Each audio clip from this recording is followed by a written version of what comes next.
We are back on the Missouri River. Specifically, we're on Lake Sakakawea in western North Dakota. And this is a big reservoir. I mean, I've heard before that Lake Sakakawea has more shoreline than the California coast. And so this is big water, but there's several bays and creek arms and just a lot of things to explore, a lot of water to fish. Today we're fishing the Van Hook arm, which is just this big arm that comes off the main channel. About June or so, Van Hook arm just fishes really well, and it'll fish all through the summer. Then later on in the year, we have a tendency to fish more, more where the old river channel was, places like Deepwater and Independence, but right now these fish push up in the arm, and it's just incredible how good this fishing can be at times.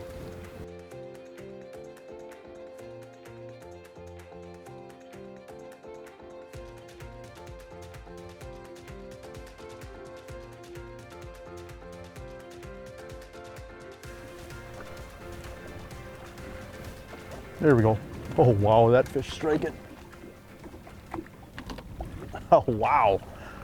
Look at that, how hard that fish is fighting. Golly. Fun stuff. Oh yeah, just a nice walleye. These fish fight so hard.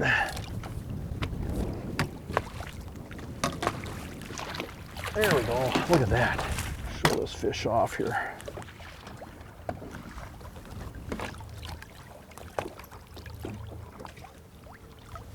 Yeah, just a great healthy walleye. Got her on that. Got him on the back hook. Goodness, I mean, there are so many fish. I mean, right now we're in Van Hook here right now, but the number of 18 to 21 inch fish is staggering. The number of fish that are bigger than that is staggering.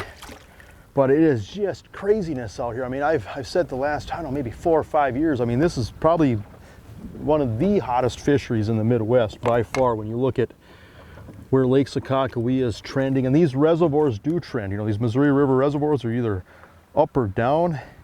You can see here the islands and stuff, the water's a little down, but the whole deal is that the rainbow smelt forage base drives this system. And so, some years, the water will drop so much that the smelt populations crash, and then things can be pretty tough out here. But when the water's up, or it has been up, and these smelt numbers are up, the walleye population that is in this lake is nothing short of incredible.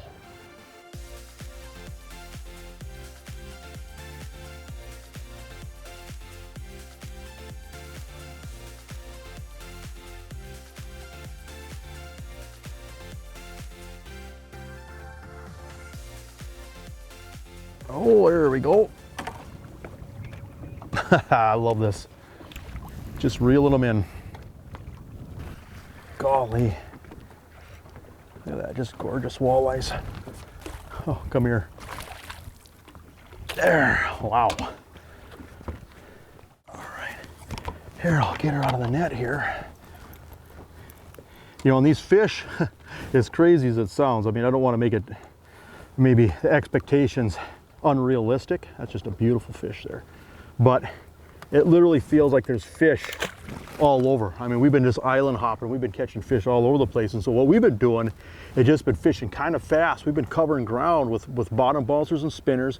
We've been going maybe 1.2 to maybe 1.6 miles an hour. We're pulling these spinners pretty fast, and we're just making contacts with pods of fish. I mean, we might catch 4 or 5, turn around, catch a couple more, then we go down 50, 100 yards, catch a few more. I mean, they're just kind of spread out and scattered all through here.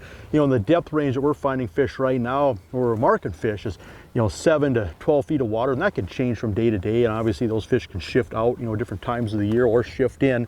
But bottom bouncers and spinners are just so effective on these reservoirs, because you can fish them fast, you can fish them slow, you can fish them with live bait, you can fish them with plastics. And that bottom bouncer keeps you pretty close to the bottom. And what I do, so these are the Northland rainbow spinners, and they come about 6 feet long. I do like to shorten them down to about 4 feet, just to give them a little bit of lift off the bottom, because sometimes they get long when you turn the boat a lot. They'll hit the bottom and get slimed up. But this here is the deal. This is the eye candy. And so it's an elastic plastic. You can see how stretchy it is.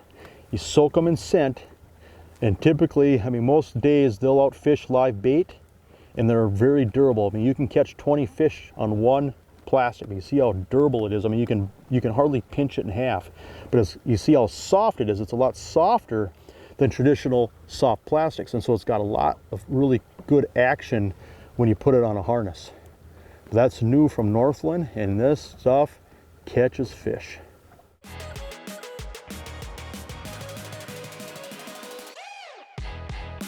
You know, we had such a late ice out, and then we've had such a warm May, and now, you know, we're in early June, and I tell you what, things are ahead of schedule. I mean, the water temperatures are already high 70s right now here. We're on Lake Sakakawea here today. It's early June, and it's becoming bottom bouncer and spinner season. Doesn't matter where you're at. When these water temperatures crank up, speed is your friend. Power through these fish to catch fish. And I think if there's a mistake that we can all make at times, it's fishing too slow. These fish transition, not just locations, but their attitude and how these fish respond and how they act. And earlier on in the year, you know, it's a lot of finesse. You know, you're holding on to the line, you get a little bit of a bite, you feed the fish a little bit, drop back, and then set the hook.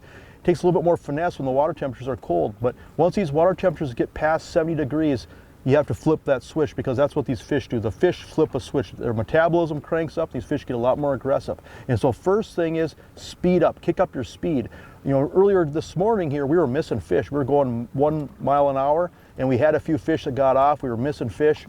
We cranked up the speed to 1.4, 1.5, and we started catching fish. Reason being is just that faster speed, you just get a better reaction, you get a better, you know, just those fish get more aggressive.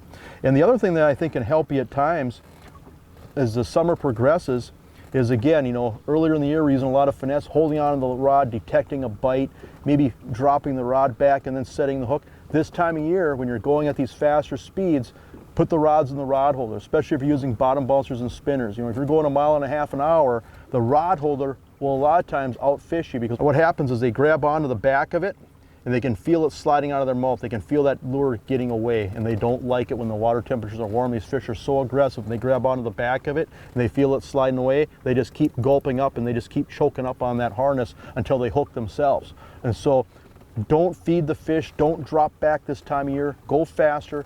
And when if you are holding on to the rod, just drag that fish, and you'll see is that fish, you'll feel a little bit of weight, and then that fish will just keep choking up on it, and then just get that, you know, that rod bend. And a lot of times these fish will hook themselves if you just go fast enough.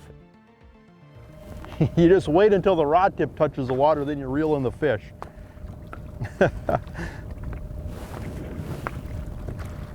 I just love how hard these fish fight too. They're so strong and healthy. Marking a bunch of fish here right now. Yeah, this is a nice walleye.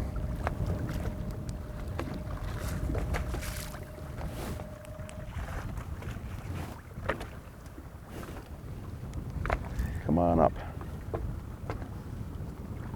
Yeah, golly, just gorgeous fish. Look at that. Scoop her up here.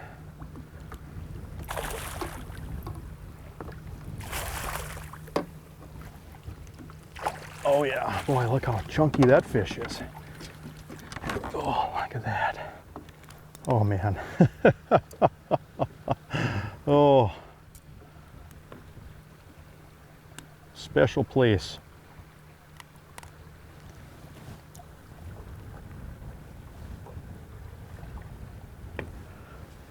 That is a chunky fish.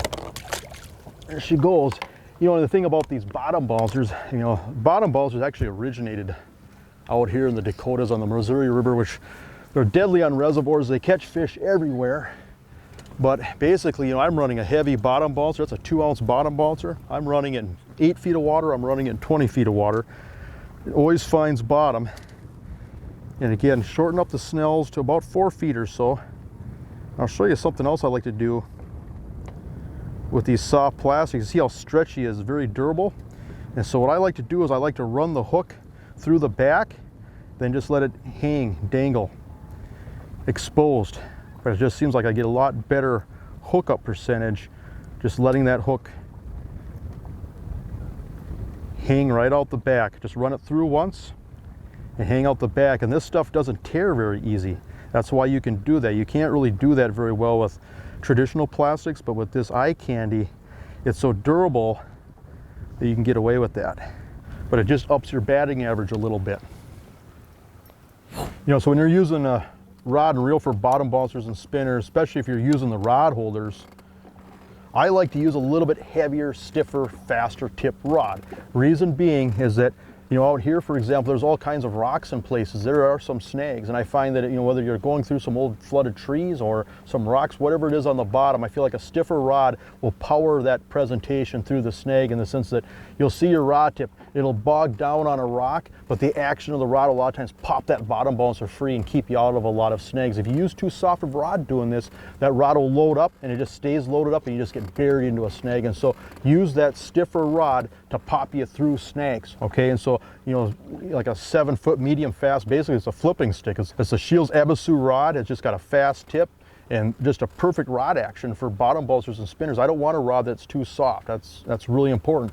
The other thing, you know, using a bait casting reel, which bait casting reels work really nice for bottom bouncers and spinners. I really like a line counter, okay? It doesn't matter how much you fish or how little you fish, a line counter makes it a lot easier, in the sense that maybe you're running, say, 2-ounce bottom bouncers off the front of the boat, and you want to put them down 15 feet, and you want an ounce and a half bottom bouncers out the back of the boat, and you're running those at 20 feet back. You can keep your line stagger without tangling up, and so that's the big thing. But other times too, you'll just see where if you're running right below the boat, you get bit. If you drop too far back, you don't. And so that line counter is a great reference point. On a small reel like this, it's just really convenient to have a line counter reel for bottom bouncers and spinners. Lastly, this reel also has a flipping switch that's on and off. For adjusting your depths fast, I mean, you use a flipping switch, you don't have to turn on the reel handle. If the rods are in the rod holders and you drop off the end of the point, you just hit the flipping switch 4 more feet. I mean, it just makes bottom bouncers and spinners so much easier. You know, so you've got the line counter, you've got the flipping switch, you've got the small compact size, left or right-handed. You know, basically there's other reels out there that have maybe one or the other, but we combined all the best features that we wanted in a bottom bouncer and spinner reel. You know, in my opinion, this is the ultimate reel for this type of presentation. It's available at Shields. It's called the Cold Water Series.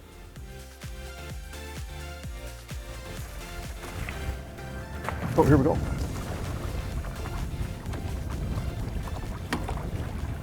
There, got him. Boy, this fish is staying down nice. Come here. This is just good living. Oh, come on. There we go. Look at that. Most of these fish are getting hooked on the back hook, which I think kind of tells you something. If you use these plastics like this, you know, hook them up with that back hook dangling. There we go. Wow, that is just a beautiful fish. Yeah, it's just a respectable walleye, just beautiful.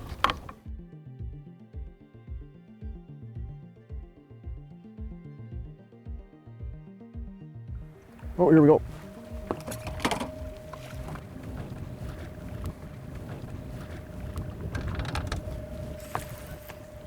Oh yeah, this is a nice fish. I'm gonna slow us down.